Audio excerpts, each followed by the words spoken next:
नमो अर्हन् नमो सिद्धार्णं नमो आयरीयाणं नमो वज्रायाणं नमो लोये सव्यसा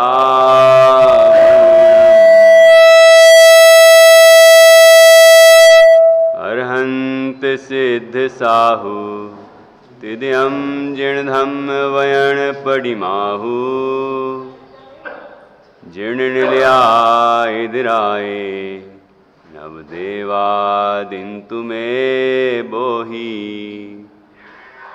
मंगलम भगवान वीरो मंगलम गौतमो गणी मंगलम कुंद कुंदाद्यो जैन धर्मोस्तु मंगलम सर्वमंगल मांगल्यम सर्वकल्याणकारकम प्रधानम सर्वधर्माणां जैनम जयतु शासनम जैनम जयतु शासनम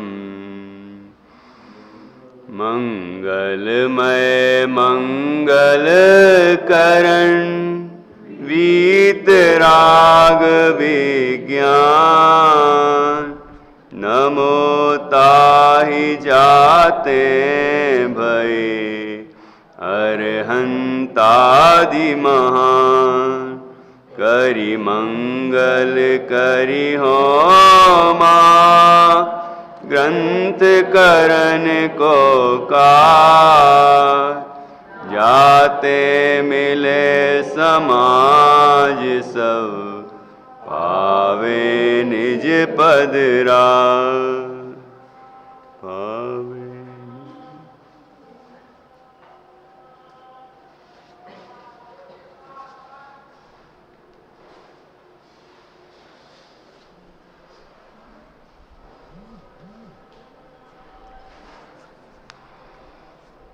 आचार्य कल्प पंडित श्री टोडरमल जी द्वारा रचित यह रहस्यपूर्ण चिट्ठी है। इसमें स्वानुभव की दशा में प्रत्यक्ष और परोक्ष प्रमाणों का क्या स्वरूप रहता है, स्वानुभव किस तरह प्रकट होता है और प्रकट होने पर उसका फल क्या मिलता है, इन सभी विषयों पर इस चिट्ठी के अंदर समाधान दिए गए हैं। ये जो इसका नाम है रहस्यपूर्ण चिट्ठी, तो क्या लगता है आपको कि पंडित जी ने ये नाम रखा होगा कि मैं जो चिट्ठी लिख रहा हूं वो रहस्यपूर्ण है? ये उन्होंने तो चिट्ठी लिखी। कोई अपन चिट्ठी लिखते हैं तो क्या ऐसा लिखते हैं कि ये हेडिंग बनाते क्या अपन? नहीं, ऐसी उनने भी कोई हेडिंग थोड़ी बनाई, ये संपादक लोग बनाते हैं। तो जिन विद्वानों ने इस चिट्ठी को पाया और इसमें समझा कि इसमें तो रहस्य ही रहस्य भरे हैं, अध्यात्म के रहस्य हैं, स्वानुभव के रहस्य हैं, तो उन्होंने ये नाम रखा रहस्यपूर्ण चिट्ठी। ये चिट्ठी कैसी है कि रहस्य से पूर्ण है। गुरुदेव श्री ने जो प्रवचन किए तो उन्होंने कहा अध्यात्म का संदेश है ये स्वानुभव संदेश। उनका इसी पर प्रवचन प्रकाशित हुआ तो उसका नाम रखा गया स्वानुभव संदेश। तो ऐसे यह चिट्ठी अध्यात्म के रहस्यों से भरपूर है, स्वानुभव के रहस्य से भरपूर है, इसलिए इसका नाम रहस्यपूर्ण चिट्ठी है। सम्यक दृष्टि जीव का श्रद्धान तो सम्यक होता है और उसका ज्ञान भी सम्यक होता है। जितना कुछ भी जानता है वह सम्यक रूप से जानता है, विपरीत रूप प्रवर्तन नहीं करता, और उसका चारित्र भी सम्यक ही है, परंतु वह अशुद्ध रूप प्रवर्तन करता है। जितने अंशों में अनंतानुबंधी का अभाव हुआ उतनी तो शुद्धि है, बाकी सब अशुद्धि है, लेकिन मिथ्यापना बिल्कुल नहीं है। इस जीव के ये जो अशुद्ध परिणति है, इसको यहां पर सविकल्प दशा कहा है। सविकल्प दशा अर्थात शुभ और अशुभ भाव रूप अवस्था। तो इस जीव के जो शुभ और अशुभ परिणाम चलते हैं वह तो है सविकल्प दशा। चौथे के बाद पांचवें में घटता हुआ शुभोपयोग, बढ़ता हुआ शुभोपयोग, और छठवें सातवें वाले के तो आपको पता ही है, ठीक है, वहां तो अशुभोपयोग का तो काम ही नहीं है। छठवें में थोड़ा शुभोपयोग है, बाकी सातवें आदि में तो शुद्धोपयोग ही है। तो इस तरह जहां जैसी सविकल्प दशा कही है वहां वैसी समझना। और फिर निर्विकल्प दशा कैसी होती है उसकी चर्चा तो आगे करेंगे। यहां गृहस्थ लोग पूछ रहे हैं, प्रश्न करने वाले गृहस्थ हैं, तो उनकी मुख्यता से समाधान है कि वो गृहस्थ जो है वो शुभ अशुभ भाव रूप परिवर्तन करता है, विषय कषाय आदि रूप परिवर्तन करता है, और दया दान पूजन भक्ति आदि रूप शास्त्राभ्यास आदि रूप परिवर्तन करता है। तो ऐसी सविकल्प दशा होती है, तो ऐसी सविकल्प दशा में उसका सम्यक तो कैसे रहता है, ये प्रश्न है। यहां पर क्या प्रश्न किया है, देखिए यहां प्रश्न शुभाशुभ रूप परिणमित होते हुए सम्यक्त्व का अस्तित्व कैसे पाया जाए। ये कैसे होता है कि शुभ भाव रूप प्रवर्तन कर रहा है, अशुभ भाव रूप प्रवर्तन भी कर रहा है, दया दान पूजन भक्ति ये सारे का शास्त्र का अभ्यास, ये सब काम कर रहा है, ठीक है, और विषयों का सेवन भी कर रहा है, कभी विषयों का सेवन भी करता है, ठीक है। तो ऐसी सभी दशाओं में क्रोध मान माया लोभ आदि रूप परिणमन कर रहा है, पाप रूप परिणमन कर रहा है अशुभ की दशा में। देखिए ये भूमिका बताई है, ये नहीं कहा है कि वो अच्छा है। सम्यक्ति के अशुभ भाव भी होता है, शुभ भाव भी होता है, और कभी उसके शुद्ध भाव होता है, ठीक है। तो ये भूमिका बताई है, ऐसा नहीं समझना कि सम्यक्ति के तो ये भी होता है तो हम भी करें, हम भी कर रहे हैं तो क्या दिक्कत है। नहीं, वो हे मानता है उसको। जब शुभ भाव को हे मानता है तो अशुभ भाव को कहां से उपादेय मानने लगेगा, वो तो पहले ही छोड़ देता है। लेकिन फिर भी उसकी भूमिका ऐसी है कि उसकी भूमिका में इस तरह के अशुभ विकल्प भी होते हैं, और उससे बचने के लिए शुभ विकल्प भी होते हैं, ठीक है। और निरंतर प्रयत्न शुद्ध भाव का होता है, लेकिन कभी ही हो पाता है गृहस्थ के, ठीक है। बाकी वो शुभ में रहे या कभी शुद्ध में नहीं जा पाएगा तो अशुभ में जाना ही है। तो उसका सम्यक तो कैसे कायम रहता होगा, प्रश्न ये है। ख्याल में आया? शुभाशुभ रूप परिणमित होते हुए सम्यक्त्व का अस्तित्व कैसे पाया जाए। समाधान, जैसे कोई गुमास्ता सेठ के कार्य में प्रवर्तता है, उस कार्य को अपना भी कहता है, हर्ष विषाद को भी प्राप्त होता है, उस कार्य में प्रवर्तते हुए अपनी और सेठ की जुदाई का विचार नहीं करता, परंतु अंतरंग श्रद्धान ऐसा है कि यह मेरा कार्य नहीं है। ऐसा कार्य करता हुआ गुमास्ता साहूकार है। यदि वह सेठ के धन को चुराकर अपना माने तो गुमास्ता चोर होए। उसी प्रकार कर्मोदय जनित शुभाशुभ रूप कार्य को करता हुआ तद्रूप परिणमित हो, तथापि अंतरंग में ऐसा श्रद्धान है कि यह कार्य मेरा नहीं है। यदि शरीराश्रित व्रत संयम को भी अपना माने तो मिथ्या दृष्टि होए, सो ऐसे सविकल्प परिणाम होते हैं बताया है, करना चाहिए नहीं बताया, होते हैं, ऐसी अवस्था होती है। करना चाहिए तो शुद्ध भाव ही करना चाहिए, प्रेरणा तो उसी की है, उसी का उसको प्रयोजन है, उसी की छटपटाहट है, उसी का उत्साह है, ठीक है ना, निरंतर उसी के लिए प्रयत्न है। जब भगवान जिनेंद्र को देखता है तो अंतर्मुख होने की प्रेरणा मिलती है, जिनवाणी का अभ्यास करता है तो अंतर में जाने की प्रेरणा मिलती है, ज्ञानियों का समागम करता है तो अपने में जाने की प्रेरणा मिलती है।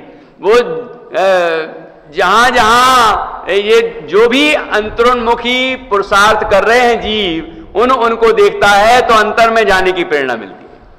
सिद्ध क्षेत्रों में जाता है तो उसे तो सिद्ध दिखते हैं वहां से होते हुए, उनसे उत्साह मिलता है कि हम क्यों नहीं, हम भी तो ऐसे ही हैं, हम भी अपने में लीन हो हैं। और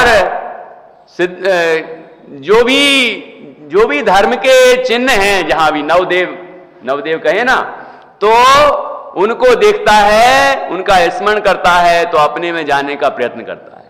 एक एक छंद आप देखिए, पूजन के छंद पढ़ते हैं तो सब में मोक्ष की भावना है, मोक्ष से नीचे तो बात ही नहीं करते। जन्म जरा मृत्यु विनाशनाय जलम, है ना, जन्म जरा मृत्यु का विनाश होगा तो क्या प्रकट होगा? मोक्ष। संसार ताप विनाशनाय अक्षय पद प्राप्त है कि नहीं? तो ये जितने भी हैं, काम बाण विध्वंसनाय, मोहांधकार विनाशनाय, मोक्ष पद प्राप्त है, जो भी ये छंद के नीचे जो मंत्र लिखे हैं, सब में यही भावना है कि मुक्त हो जाऊं, प्रभु आपके समान बनूं। भावना तो निरंतर यही है, लेकिन वो हो नहीं पाता, हो नहीं पाता, ये बता रहे हैं। ये भूमिका ऐसी हो रही है कि अभी ऐसी भूमिका है, जब ऐसा पुरुषार्थ बढ़ने लगेगा तो होगा, ठीक है ना। तो यहां क्या कह रहे हैं, ये पहले उदाहरण समझते हैं। क्या कहा? जैसे कोई गुमास्ता सेठ के कार्य में प्रवर्तता है। गुमास्ता किसको कहते हैं? यहां तो एक गुमास्ता नगर भी है ना। गुमास्ता मतलब मुनीम, अब आजकल की भाषा में कैशियर, अकाउंटेंट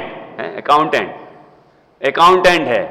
तो वो जिस भी जगह में काम करता है, जिस सेठ के यहां, तो उसका पैसा आता है, सेठ जी का पैसा आता है, वो बराबर हिसाब लिखता है, इतना आया।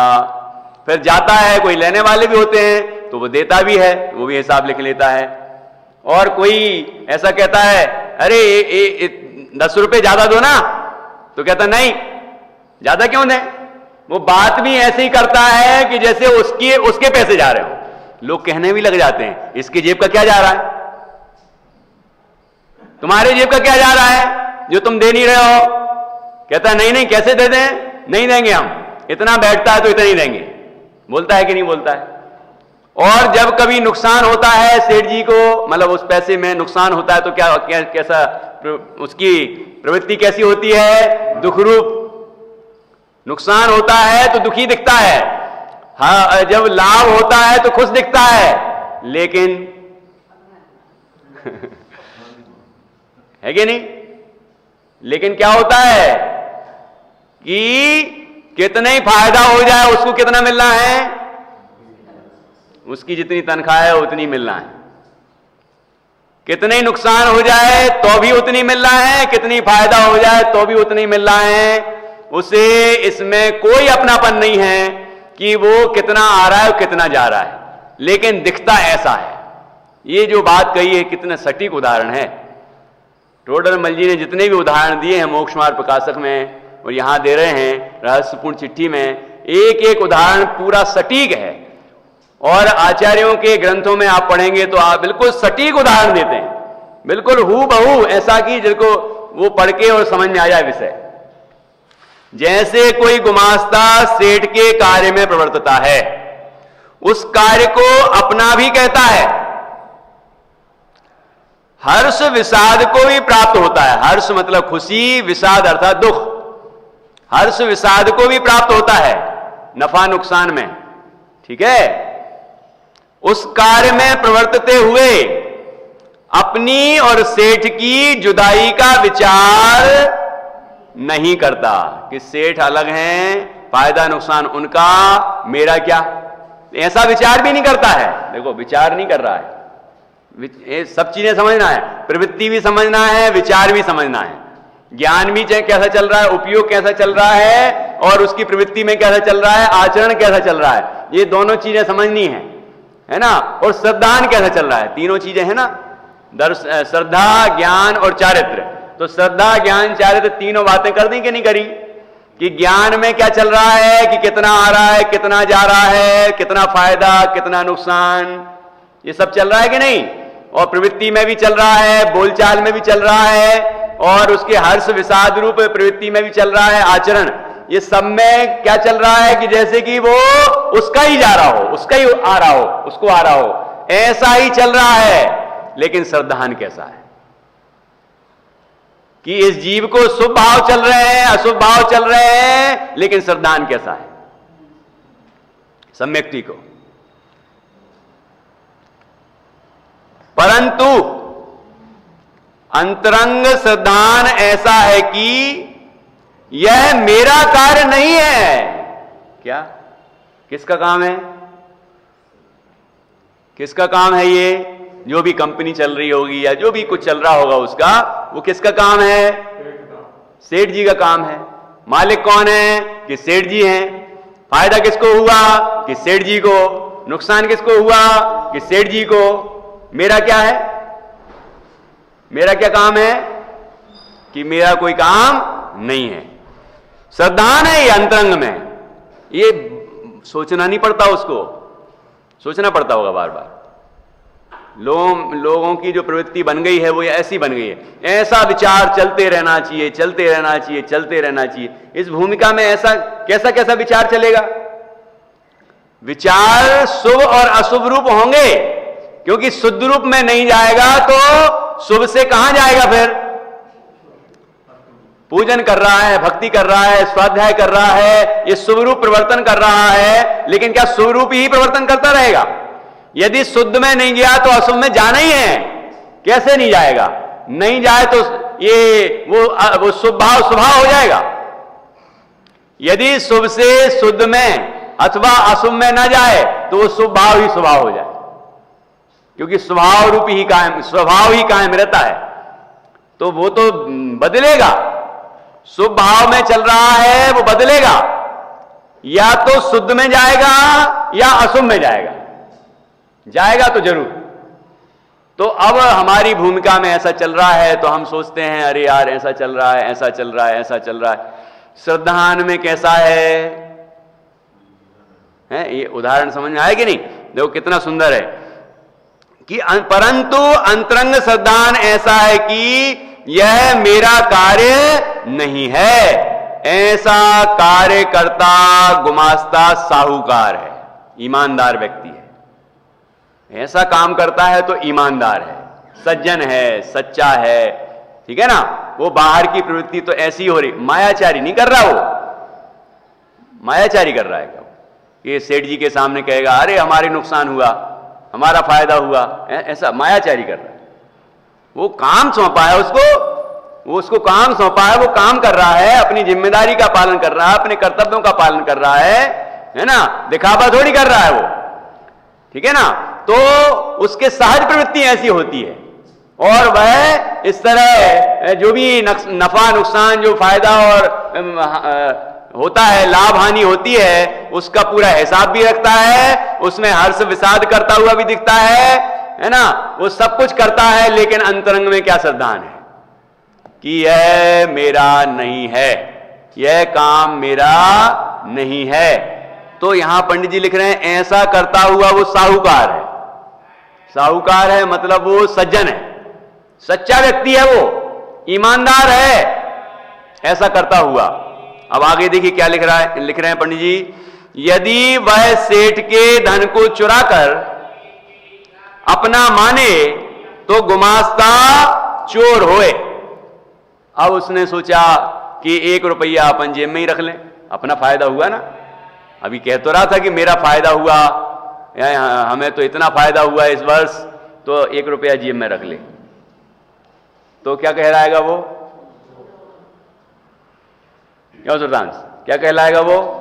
ये चोर कहलाएगा वो। क्यों भैया, 1 ही रुपया तो रखा है कि कितनी रखो, हमारा नहीं है ना। जो हमारा नहीं है उसको अपना अपना मान के रख लेना, वो चोरी तो है।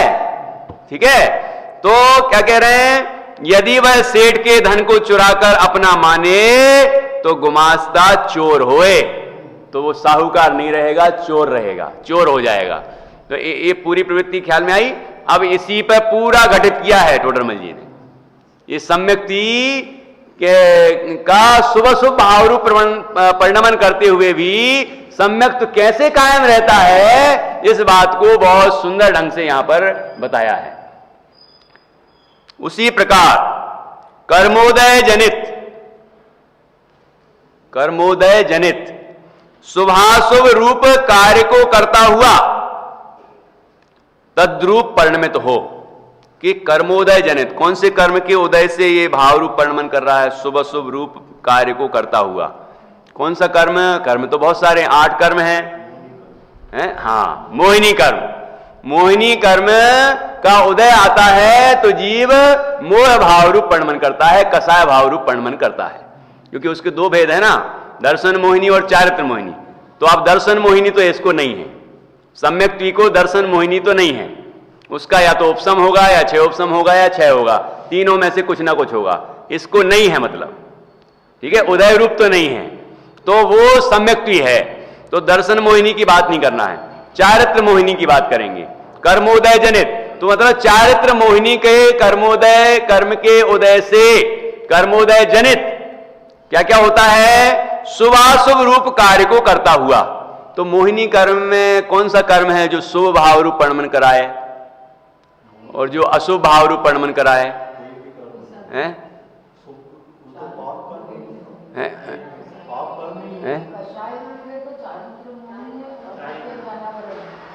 हाँ, नहीं, तो यहां तो पंडित जी लिख रहे हैं कि कर्मोदय जनित शुभाशुभ रूप कार्य को करता हुआ, मतलब शुभ भाव रूप परिणमन करता है, अशुभ भाव रूप परिणमन करता है, और उसके निमित्त से शुभ कार्य रूप भी परिणमन करता है और शुभ अशुभ कार्य रूप भी परिणमन करता है। केवल भाव नहीं है, क्रिया भी है। शुभ भाव हो रहे हैं भगवान जिनेंद्र के दर्शन के, भक्ति के, पूजन के, तो वैसा कर भी रहा है वो, स्वाध्याय के तो वैसा कर भी रहा है। ठीक है ना, तो इस तरह जो भाव चल रहे हैं वैसी क्रिया भी हो रही है। तो शुभ भाव चल रहे हैं और अशुभ भाव चल रहे हैं कि विषय कसाय आदि में प्रवर्तन कर रहा है। ठीक है, तो विषय कसायों में प्रवर्तन करता है तो वैसे भाव भी चल रहे हैं, वैसी प्रवृत्ति भी चल रही है। तो अब यहां ये कौन से कर्म के उदय से शुभ भाव रूप परिणमन करता है और कौन से कर्म के उदय से अशुभ भाव रूप परिणमन करता है? चारित्र मोहिनी कर्म के उदय से शुभ और अशुभ भाव रूप परिणमन करता है। तो कोई प्रकृति का नाम तो है ही नहीं इसमें कि ये शुभ, जैसे कि देखो क्रोध प्रकृति का नाम है, क्रोध भाव होता है। कर्म की प्रकृति का नाम मतलब पुद्गल है ना। मोहिनी, चारित्र मोहिनी के भी 25 भेद है ना, तो 25 भेद हैं तो उसमें एक एक के नाम है। जैसे भाव है वैसे कर्म भी हैं। जैसे क्रोध भाव होता है हमारे मन में, हमारे अंदर, तो क्रोध प्रकृति भी है, कर्म भी है, उसका भेद है एक। क्रोध प्रकृति, मान, माया, लोभ, सब प्रकृतियों के नाम भी हैं। जैसे कर्म के नाम है ऐसे भाव के नाम है। जीव के जैसे भाव हो रहे हैं ना वैसे कर्म भी हैं। तो इसमें कौन से एक आध भेद बताओ जिसमें जिसका नाम? हाँ, रति अरति, रति अरति में जाएगा। रति का मतलब क्या होता है? रति का अर्थ है प्रेम, प्रेम भाव होना किसी के प्रति। अरति मतलब होता है कि घृणा का भाव होना, द्वेष भाव होना। ठीक है, तो अब तो ये हो गया। अब शुभ अशुभ में कैसे जाएगा? रति का मतलब शुभ होता तो बात अलग होती, ये कैसे होगा? हैं? किसी को ख्याल में आ रहा है?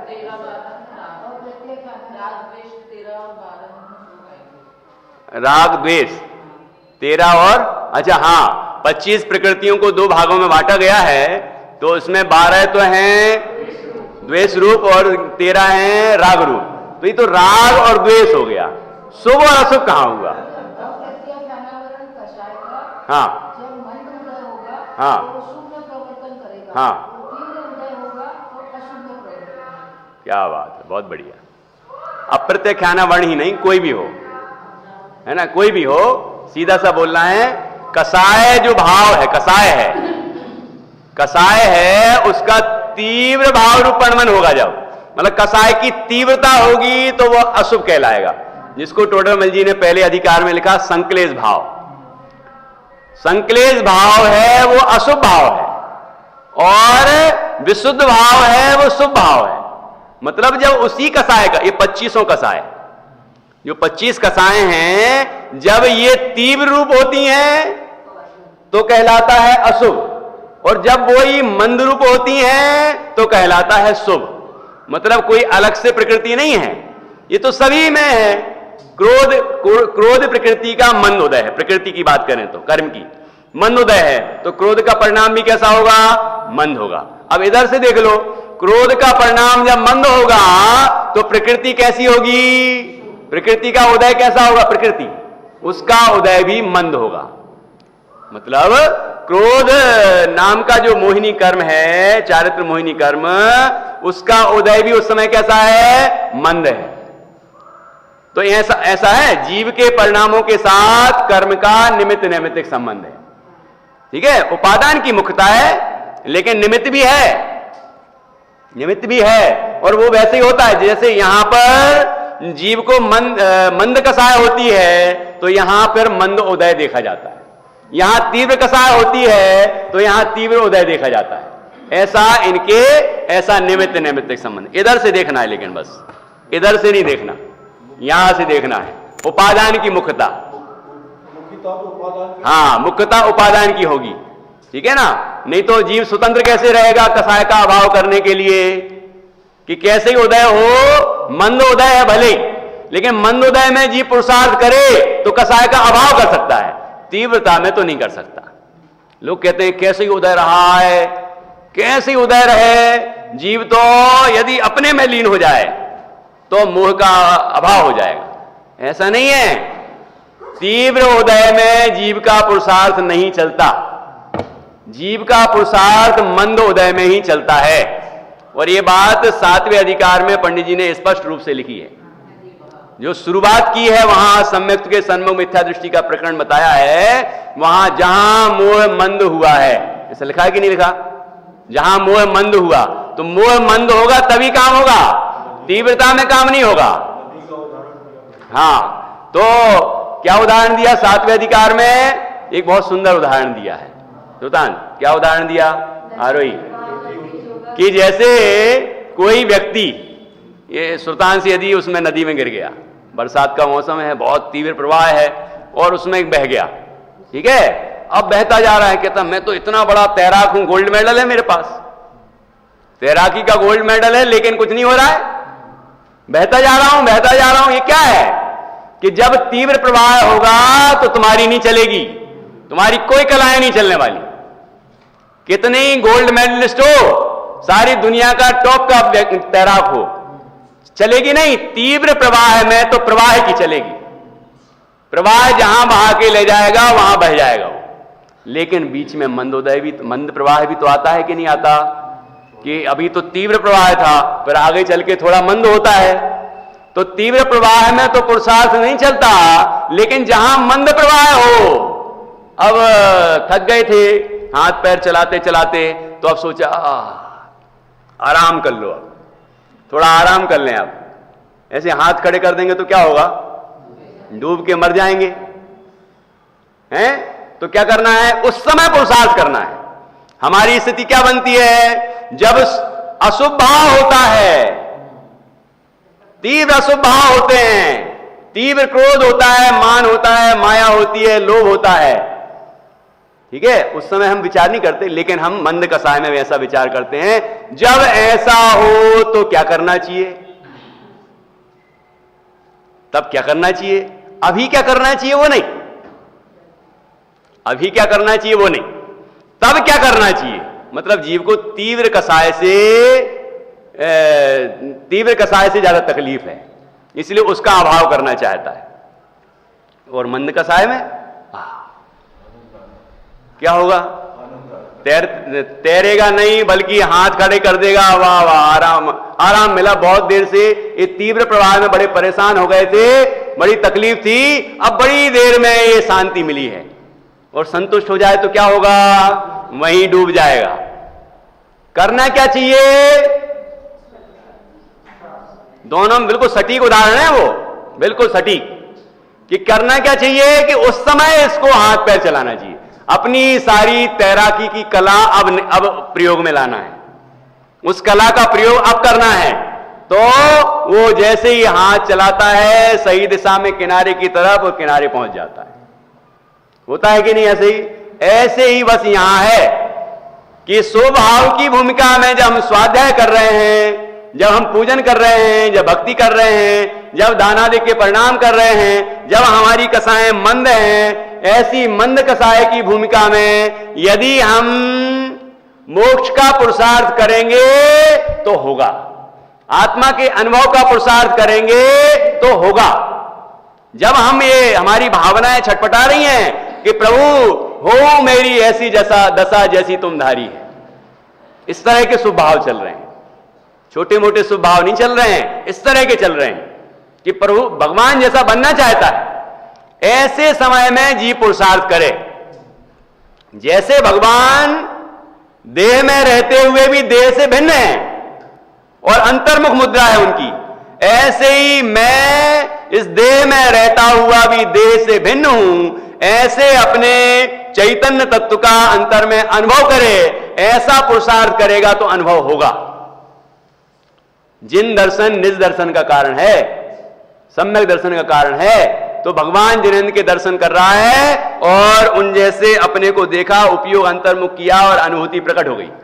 स्वाध्याय कर रहा है, स्वाध्याय में भेद विज्ञान की चर्चा आई, ठीक है, कोई महापुरुष का चरित्र आया, उनने कैसे विरक्ति होने के बाद कैसे स्वरूप की साधना की ये चर्चा आई। जैसे ये बात आई अंतर्मुख हो गया और अनुभूति प्रकट हो गई।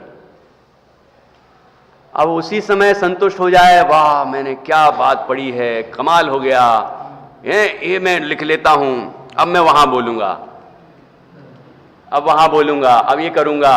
इस तरह सोचे तो मैंने तो ये पढ़ लिया है, मेरा तो इसका बहुत गहन चिंतन है, इनसे सुना है, यहां पढ़ा है और इतना गहराई से चिंतन किया है, बस हो गया, हो गया तो गए, डूब जाएंगे।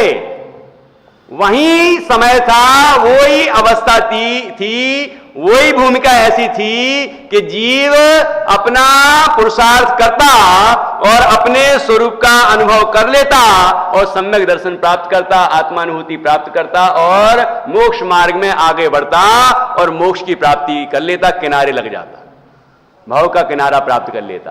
तो यही स्वरूप है। तीव्र कसाय में क्या करें? बहुत लोग बताते हैं, आगम बहुत लोग बताते हैं, क्या बताते हैं? अन्नमति क्या बताते हैं कि जब आपको बहुत तेज गुस्सा आए तो क्या करना? पानी पी लेना, मुंह में पानी भर लो। सुना होगा, मुंह में पानी भर लो। देगा कौन? नहीं, मैं अभी एक एक पे बात करते हैं कि देगा कौन, ये बता दो। चलो,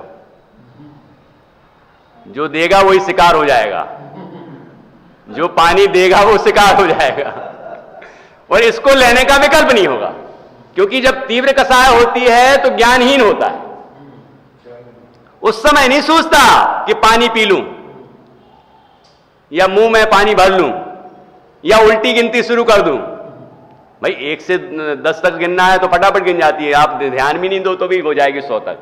अपने आप शुरू कर दी मतलब एंड होना है, ठीक है। अपन जब पूजन पढ़ते हैं, जो पूजन कंठस्थ होती है, कभी कभी ऐसा नहीं हो जाता कि पूजन होती रहती है और स्तुति पूरी हो जाती है और आखिरी में पता चलता है हो गई, मतलब विचारों में खो गए, कोई विचारों में खो गए। ऐसा हो जाता है कि नहीं? वो तो धारणा ज्ञान में पड़ा है और शुरू हो गया और एंड हो जाता है। तो उल्टी गिनती पढ़ने का जो सुझाव देते हैं, कई जैनी लोग भी सुझाव देने लग गए, बड़े बड़े लोग सुझाव देने लग जाते हैं, क्या करो, थोड़ी धार्मिक बात है ना, नमोकार मंत्र पढ़ना चाहिए। जब आपको बहुत तेज गुस्सा आए तो नमोकार मंत्र पढ़ो, क्या बात है, आप तो बड़े धर्मात्मा हैं, मतलब भाई नमोकार मंत्र पढ़ने की बात कर रहे हैं ना, धर्म की बात कर रहे हैं, तो कितनी अच्छी बात हुई ना ये। लेकिन भैया अच्छी बात तो है, लेकिन सच्ची नहीं है, ये आगम के अनुरूप नहीं है। क्यों नहीं है आगम के अनुरूप? क्योंकि तीव्र कसाय, आचार्य कहते हैं तीव्र कसाय में जीव का पुरुषार्थ नहीं होता। तो करें क्या उस समय? कि उस समय क्या करें ये पूछते हो, अभी क्या करें ये नहीं पूछते। अभी तो कसायों में मंद कसाय का आनंद लेना है, अभी तो मंद कसायों में आनंद लेना है। और तीव्र कसाय आए तब क्या करना है? ये हमारी नीति जो है, ये जो सोच है, ये कह रही है कि तुम्हें कसायों का अभाव नहीं करना, सिर्फ तीव्र कसाय का अभाव करना है। कसाय नहीं अभाव करना है, इच्छा का निरोध नहीं है, इच्छा का निरोध नहीं करना है, कसायों पर विजय नहीं प्राप्त करना है। ठीक है, वो विकार जो उत्पन्न हो रहे हैं उनका अभाव नहीं करना है, विकारों से मुक्त होकर वीतरागी नहीं होना है। क्या होना है? बस तीव्रता ना आए, क्योंकि तीव्रता में बड़ी बहुत घर का बहुत नुकसान हो जाता है। जब बहुत तेज गुस्सा आता तो टीवियां फूट जाती हैं, फिर ये टेबलें टूट जाती हैं, और पता नहीं क्या क्या हो जाता है, वो सब नुकसान होते, मारपीट होती है, पता नहीं क्या क्या होता है, सबके अलग अलग। तो ये नहीं होना। और ऐसा होता है तो फिर आगे भी गड़बड़ी होती है।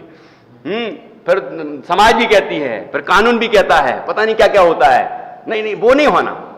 क्या करें पंडित जी? वो अवस्था उसमें क्या करें?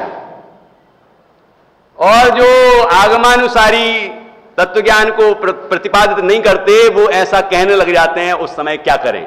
लेकिन जिनागम क्या कहता है उसको हमें समझना है। गुरुदेव ने एक आध बार बोला होगा ऐसा, किसी ने प्रश्न किया हो कि भैया गुरुदेव श्री, जब हमें बहुत तेज गुस्सा आया तब हम क्या करें? तो उन्होंने ऐसा कहा हो कि तुम गायक का ध्यान करो, मैं परमात्मा हूं ऐसा ध्यान करो। ऐसा एक आध जगह, आप इतना सुनते हैं, वर्षों से सुन रहे हैं, एक आध जगह ऐसा कहा हो कि तीव्र कसाय में ऐसा करो। तीव्र कसाय में होता ही नहीं। यहां जो अभी स्वानुभव की दशा प्रकट होने की बात विधि बताएंगे, तो वहां सविकल्प से निर्विकल्प होने की विधि आई है। तो सविकल्प में शुभ और अशुभ दोनों उपयोग लिए हैं, लेकिन ऐसा मत समझना ना कि अशुभ उपयोग का व्यय होकर शुद्धोपयोग प्रकट हो जाएगा। अशुभोपयोग का व्यय होकर शुद्धोपयोग कभी नहीं हो सकता, शुभोपयोग का व्यय होकर ही शुद्धोपयोग होगा। मतलब अशुभोपयोग वाला जब शुभोपयोग में आएगा और शुभोपयोग में छटपटाएगा, मतलब अंतर का पुरुषार्थ जगेगा, अपने स्वरूप में लीन होने का पुरुषार्थ करेगा, अपनी अनुभूति प्राप्त करने का पुरुषार्थ करेगा, तब अनुभूति होगी। अशुभ की भूमिका में नहीं होती, अशुभ की भूमिका में पुरुषार्थ नहीं होता, विचार भी नहीं होता। इसलिए अशुभ में क्या करें, तीव्र कसायों में क्या करें, ये पूछना बंद करें। और जिस समय हम हैं, जिस समय पूछ रहे हैं ना, उस समय मंद कसा है। जिस समय इस तरह के विचार आ रहे हैं, उस समय मंद कसा है। उस समय तभी तो विचार आ रहा है, अरे भैया ऐसा खतरनाक क्रोध आता है, ऐसा क्रोध नहीं करना, ऐसी कसाएं नहीं करना, मान माया लोभ जो भी कसाएं, क्रोध बोला तो सब समझना, कोई भी तीव्रता हो, ये नहीं होना, नहीं होना। ये जो विचार आ रहा है जिस समय, अरे रे बहुत दुख होता है, बहुत तकलीफ होती है, ऐसा जो विचार कर रहा है, वो कौन सी भूमिका है? वो मंद कसाय की भूमिका है। सुपरिणाम चल रहे हैं, सुपरिणाम में ही जीव कसाय के अभाव का विचार करता है, तीव्र कसाय में नहीं करता। तो अब क्या करें ये पूछो। जितने भी आपने ग्रंथ सुने होंगे और ग्रंथ की शुरुआत सुनी होगी, मोक्ष शास्त्र तत्वार्थ सूत्र, उसकी शुरुआत हुई तो क्या टीका में देखिए आप, सर्वार्थ सिद्धि जो टीका है, तो क्या क्या लिखा वहां पर? वो भव्य जीव आया जो संसार से भयभीत है और मोक्ष को प्राप्त करना चाहता है, सुखी होना चाहता है। वो आचार्य से निवेदन करता है कि मैं संसार से थक गया हूं, निराश हो गया हूं, होकर निराश सब जग भर से अब सिद्ध शरण में मैं आया, मैं आपकी शरण में आया हूं। अब मुझे उपाय बताएं कि मैं कैसे संसार सागर से मुक्त हूं और सच्चा सुख प्राप्त करूं।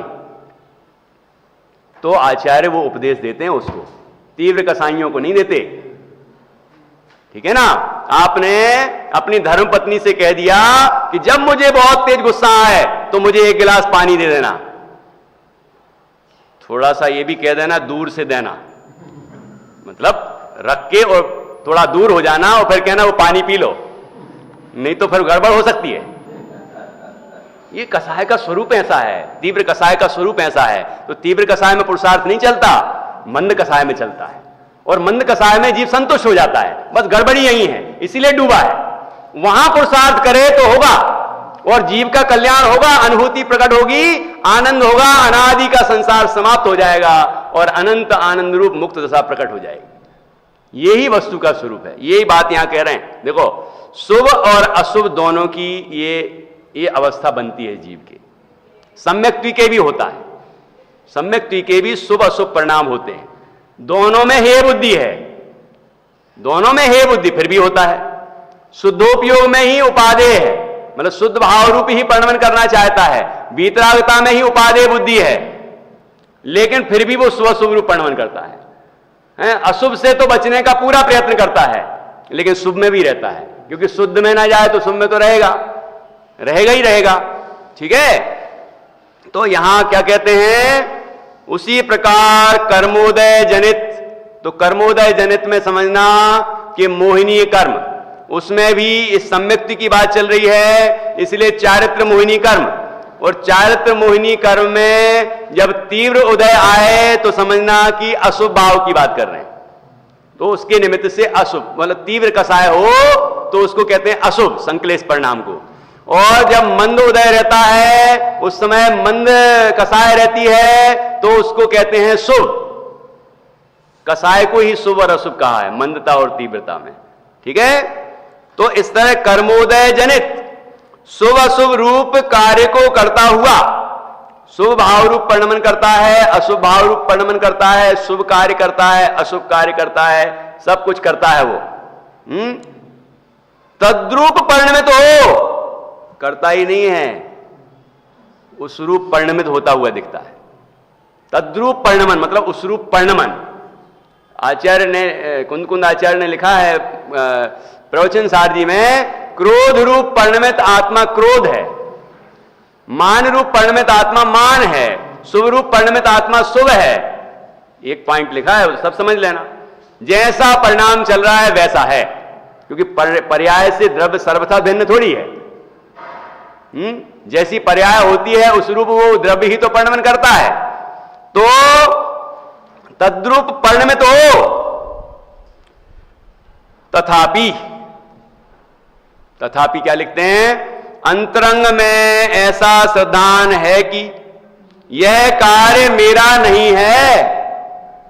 ये सोचता होगा बार बार, बाबू जी सोचता होगा सम्यक्ति बार बार कि मैं ये जो पूजा कर रहा हूं ये मेरा स्वरूप नहीं, ये है भगवान आपकी तरफ देखना है। एक ने बोला मुझे, जब मैं भगवान को देखता हूं तो ऐसा विचार करता हूं कि भगवान मैं आपकी तरफ देखने नहीं आया हूं, मैं अपनी तरफ देखने आया हूं।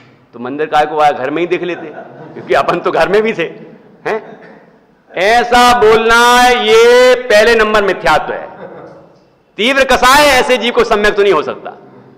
भरत चक्रवर्ती, गृहस्थों की बात कर रहे हैं, भरत चक्रवर्ती जबकि छायक सम्यक दृष्टि और उनके साथ ही भाव में रहे, उन जैसी उत्कृष्ट अवस्थाओं को पाया। ठीक है, वो जब भगवान के सामने जाते हैं तो कैसे कैसे नमन करते हैं। आप देखो नमन कैसे करते हैं, श्रेणिक राजा कैसे नमन करते हैं, और ये तो गृहस्थ थे, गणधर कैसे नमन करते हैं वो देखो। गुरुदेव ने बोला है कि नहीं, मेंढे की भांति सुनते हैं ऐसे वैसे। मैं क्या बोला, हाँ गिलोई, वो शब्द ध्यान नहीं आ रहा था। तो ऐसे एकदम विनम्र भाव से ऐसे, जबकि चार ज्ञान के धनी हैं, शुद्धोपयोग में उत्कृष्ट भूमिका को धारण करते हैं। जब शुभ की भूमिका में आते छठवें गुण स्थान में, तब ऐसे परिणाम आते हैं। इतनी विनम्रता, और हम कह रहे हैं भगवान तुम क्या, तुम तो पर्याय में भगवान हो, हम तो बने बनाए भगवान हैं। ये क्या बड़ा मुमुक्षु है यार, ये तो मुमुक्षु नहीं है, वो मुमुक्षु नहीं है। कह रहा होगा कि मैं मुमुक्षु, वो कहता भी है मैं मुमुक्षु नहीं हूं, क्योंकि उसमें तो मोक्ष की इच्छा है, मैं तो मुक्ति हूं। मैं तो मुक्ति ही हूं, मैं मुमुक्षु थोड़ी हूं, मैं तो मुक्ति हूं। हाँ तू मुक्त है ना, अब पड़ा रहे संसार में। निश्चयाभासी के प्रकरण में ये सब भाव हैं जो मैं कह रहा हूं, शब्द मेरे अलग हो सकते हैं लेकिन भाव ये सब उसमें हैं। ये ऐसा नहीं होना चाहिए, ठीक है। भगवान जिनेंद्र के सामने जाता है, उनकी भक्ति में प्रवर्तन करता है, पूरी सावधानी रखता है, कौन सा द्रव्य कब चढ़ाना है, क्या करना है, वो सारी। ऐसा नहीं है कि कुछ भी चढ़ा दो, कुछ भी कर दो, कैसे ही चले जाओ, कैसे कपड़े पहन लो, ये आचरण में उसके ऐसे नहीं है, पूरी सावधानी रखता है, पूरा व्यवस्थित कार्य करता है। तीर्थ वंदना हो, स्वाध्याय हो, पूरी विनय पूर्वक स्वाध्याय करता है। ये नहीं कि सबके सामने पहुंचा तो जिनवाणी की खूब विनय, खूब स्तुति, मंगलाचरण सब हो रहा है, और अकेले में कुछ नहीं। क्योंकि जिनवाणी के अकेले और दुकेले में क्या होता है, जिनवाणी तो जिनवाणी है। आप घर में भी स्वाध्याय करें तो बड़ी विनय से करें, ठीक है। ऑनलाइन भी जो सुन रहे होंगे वो बड़ी विनय से सुने। विनय नहीं होगी तो ये शिक्षा अंदर में असर नहीं करेगी, ये पक्की बात है। इससे ज्यादा कुछ हो ही नहीं सकता। मतलब आप समझ ही लेना कि ये बात पक्की है। जब तक विनय नहीं होगी जिनवाणी की, और जो बात है वो महत्वपूर्ण नहीं लगेगी, निवृत्ति से नहीं बैठेगा। यहां जो जैसे आते हैं ना अपन लोग, अभी मैं घर से स्वाध्याय कर रहा होता तो थोड़े बहुत तो ये बच्चे खेल रहे होते, कुछ कर रहे होते, डिस्टर्ब होते, है ना कुछ तो डिस्टर्बेंस होता ही है। और यहां बैठे हैं बिल्कुल निश्चिंता से, बच्चे भी कितने शांति से बैठे हैं। तो ऐसा होता है, ये यहां आके निवृत्ति मिलती है। हमारे सारे विकल्प इतनी देर के लिए, 1 घंटे के लिए ही सही, लेकिन उन विकल्पों से हम मुक्त होते हैं और निश्चिंता से हम अपनी बात करते हैं, अपने कल्याण की बात करते हैं, अपने अनुभव की बात करते हैं, आनंद लेने की बात करते हैं, ठीक है ना। तो ऐसे क्या कहा यहां पर, तो इस तरह शुभ और अशुभ दोनों रूप परिवर्तन करता है। तथापि अंतरंग में ऐसा श्रद्धान है कि यह कार्य मेरा नहीं है। ये कौन सा कार्य मेरा नहीं है? पाप कार्य मेरा नहीं है, पंचेंद्रिय के भोग वाले कार्य मेरे नहीं है, घर गृहस्थी के कार्य मेरे नहीं है, दुकानदारी का काम मेरा नहीं है, रोटी बनाना और जो भी सबके अपने अपने कार्य हैं, है ना, तो वो मेरे नहीं।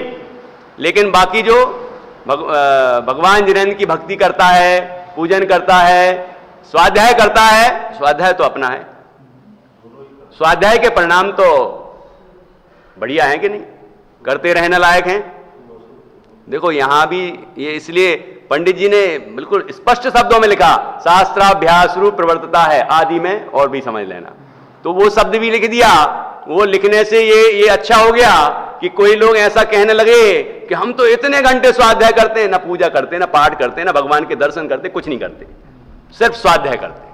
और वो सोचते हैं हम तो बिल्कुल भगवान बनने ही वाले हैं, हम तो बनने ही वाले हैं भगवान, ऐसे भाव तक नहीं आते। देखो मजबूरी की बात अलग होती है, जब लॉकडाउन है और कानूनी जो भी हैं व्यवस्थाएं हैं देश की, वो अलग विषय है ना। परवश कोई फंस जाए कहीं तो वो अलग विषय है, लेकिन जब हमारे सब सुविधाएं हैं, थोड़ी सी सावधानी रखते हुए जो हम ये सारे कार्य कर सकते हैं, तो फिर क्यों ना करें। तो इन बातों का थोड़ा विचार करना है। तो क्या कह रहे हैं यहां कि अंतरंग में ऐसा श्रद्धान है कि यह कार्य मेरा नहीं है। यह कार्य मेरा नहीं है मतलब अशुभ तो मेरा है ही नहीं, शुभ रूप जो परिणाम हो रहे हैं, जो क्रिया हो रही है, वो मेरी नहीं है। शुभ क्रिया हो रही है शरीर के माध्यम से हो रही है, वो तो पुद्गल की क्रिया है। किसकी क्रिया है? श्रद्धान में तो यही है, बोलता नहीं है ये पुद्गल की क्रिया कर रहा हूं मैं। द्रव्य इधर से उधर चढ़ाता है, पुद्गल की क्रिया है कि नहीं? ये तो पुद्गल की क्रिया है, ये तो पुद्गल की क्रिया है। इसमें क्या है? ये जल की जगह चंदन चढ़ा दो, चंदन की जगह अक्षत चढ़ा दो, क्या हो रहा है? नहीं, ऐसा नहीं है। मैं प्रमाण देता हूं, आदि पुराण में लिखा है, जो भी विधि विधान के कार्य हैं, जो विधि के नियम हैं, उनके अनुरूप किए जाने चाहिए, नहीं तो बहुत दोषपूर्ण है। मतलब आप विधान करवा रहे हैं तो उसकी विधि पूरी व्यवस्थित होना चाहिए। पूजन कर रहे हैं, स्वाध्याय कर रहे हैं, ये विधि है स्वाध्याय की कि बढ़िया विनय पूर्वक स्वाध्याय करें, मंगलाचरण करें, हैं, जब स्वाध्याय पूर्ण हो तो जिनवाणी स्तुति करें, घर पे हो या यहां हो, कहीं भी हो, विनय तो विनय है। विनय होगी तो फल मिलेगा, नहीं तो कुछ नहीं मिलने वाला। ठीक है ना? तो शुभ क्रियाएं भी करता है। शुभ क्रियाओं को तो पुद्गल की मानता है। किसकी मानता है? क्रियाएं जो शरीर के माध्यम से हो रही हैं, बाहर जो हो रही है ना, वो सब। ठीक है? और अंदर में जो परिणाम हो रहे हैं शुभ, वो विभाव भाव है, विभाव परिणाम है। वो मेरा स्वभाव नहीं है, वो करने लायक नहीं है, हे है। वहीं जो मैंने आपको ये नदी का उदाहरण दिया, वहीं लिखा है कि जब तक वीतराग भाव रूप परिणमन न करे तब तक शुभ राग रूप परिणमन करना, ऐसा लिखा है। परंतु पूरा तो सुन लो, परंतु श्रद्धान में तो उसे हे ही जानना, ऐसा लिखा। ये पूरी बात है, ऐसे यहां है पूरी बात कि श्रद्धान में हे जानता है। हे जानता है का मतलब क्या है कि उसमें उपादेय बुद्धि नहीं है, उसमें धर्म बुद्धि नहीं है। करता पूरी जैसी विधि है वैसे करता है, लेकिन उसमें धर्म बुद्धि नहीं है, उसमें हे बुद्धि है। धर्म बुद्धि नहीं है मतलब यही करने लायक है, ऐसा नहीं। धर्म तो वीतराग है, ये शुभ राग है। ठीक है? हे बुद्धि है का मतलब ये छोड़ने लायक है। क्या प्रकट करने लायक है? कि स्वाध्याय छोड़ के सिनेमा जाने लायक है। दूरदर्शन और देवदर्शन में कोई अंतर नहीं। ऐसा मतलब था आचार्य का, जो पुण्य पाप को एक कहा उन्होंने, शुभ अशुभ को एक कह के हे कहते हैं, ये मतलब नहीं है। उसकी जाति एक है, ठीक है ना, उसका स्वरूप बताया है, लेकिन ये नहीं कहा कि दोनों में से कोई भी करते रहो, कोई फर्क नहीं पड़ता, ऐसा नहीं है। अशुभ को तो पहले ही छोड़ दिया है जिसने, और शुभ की भूमिका में है और शुद्ध में जाना चाहता है। शुद्ध में जाना चाहता, उसको कहते हैं ये स्वभाव हे है, छोड़ने लायक है, और शुद्ध भाव ही प्रकट करने लायक है। स्वरूप में लीनता पूर्वक जो शुद्ध भाव प्रकट होता है वही प्रकट करने लायक है, अन्य कोई भाव करने लायक नहीं है। तो ऐसा यहां पर लिखा कि अंतरंग में ऐसा श्रद्धान है कि यह कार्य मेरा नहीं है। यदि शरीर आश्रित व्रत संयम को भी अपना माने, उसको तो अपना माने कि नहीं, शरीर आश्रित व्रत संयम को भी अपना माने, अपना स्वरूप माने, करने लायक माने, उपादेय माने, धर्म माने। और जो शरीर आश्रित लिखा ना, शरीर आश्रित मतलब शरीर के द्वारा हो रहा है। तो अभी क्या बताया था? शरीर के द्वारा जो क्रिया हो रही है वो क्या है? वो जड़ की क्रिया है। किसकी क्रिया है? जड़ की क्रिया है, मतलब पुद्गल की क्रिया है। उस पुद्गल की क्रिया को आत्मा की क्रिया माने तो कौन हुआ? बताओ। पुद्गल की क्रिया को जीव की क्रिया मान रहा है तो क्या हुआ? ये मिथ्या दृष्टि। पुद्गल की क्रिया को पुद्गल की क्रिया मानता है, शिथिलाचारी नहीं होता फिर भी, ठीक है। जीव की क्रिया को जीव की क्रिया मानता है, ठीक है। तो इस तरह से यहां लिखा कि यदि शरीर आश्रित व्रत संयम को भी अपना माने तो मिथ्या दृष्टि होए, सो ऐसे सविकल्प परिणाम होते हैं। अब सविकल्प ही के द्वारा निर्विकल्प परिणाम होने का विधान कहते हैं। ये अब बहुत जोरदार चर्चा आने वाली है। इस चिट्ठी का जो प्राण है वो यही है। ये जो प्रक्रिया बताई है ये प्रक्रिया ही गजब की है। प्रथम पश्चात तत्पश्चात, इसकी चर्चा अपन कल करेंगे। बहुत ही सुंदर बात आने वाली है। अभी हमने आज ये समझा कि कैसे सम्यक दृष्टि जीव शुभ और अशुभ की भूमिका में रहता हुआ भी, शुभ अशुभ की भूमिका में रहता हुआ भी उसका श्रद्धान सम्यक रहता है, सम्यक तो कायम रहता है। वो किस तरह रहता है इसकी हमने चर्चा की, और इस पर थोड़ी और चर्चा करते हुए ये जो मूल इस चिट्ठी का जो मूल है, मतलब इस स्वानुभव की जो विधि है ना, ये इसकी चर्चा हम करेंगे। बहुत ही आनंददायी चर्चा है और ये चर्चा नहीं चर्या लायक है। हम इसका प्रयोग अंतर्मुख होकर करें तो निश्चय ही आत्मानुभूति प्रकट होगी और परम आनंद होगा। जिनवाणी की स्तुति के लिए बच्चे आ जाते हैं।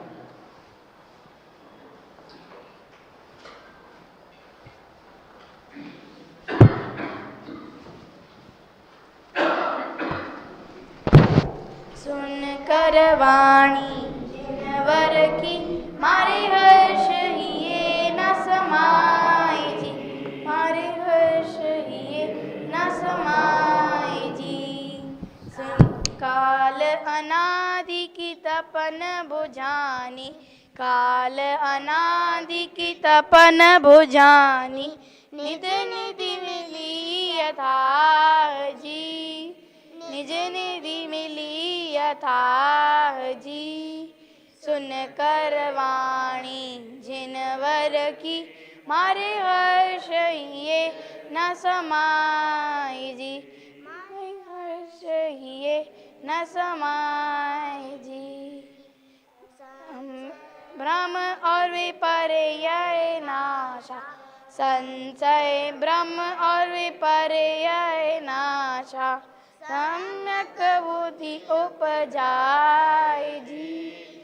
सम्यक वाणी जिनवर की मारे हर्ष हिये न समाए जी, मारे हर्ष जी। नर भव सफल भयो अब मेरो, नर भव सफल भयो अब मेरो, सम्यक उपजाए सुन कर वाणी जिनवर की मारे हर्ष हिये न समाए जी।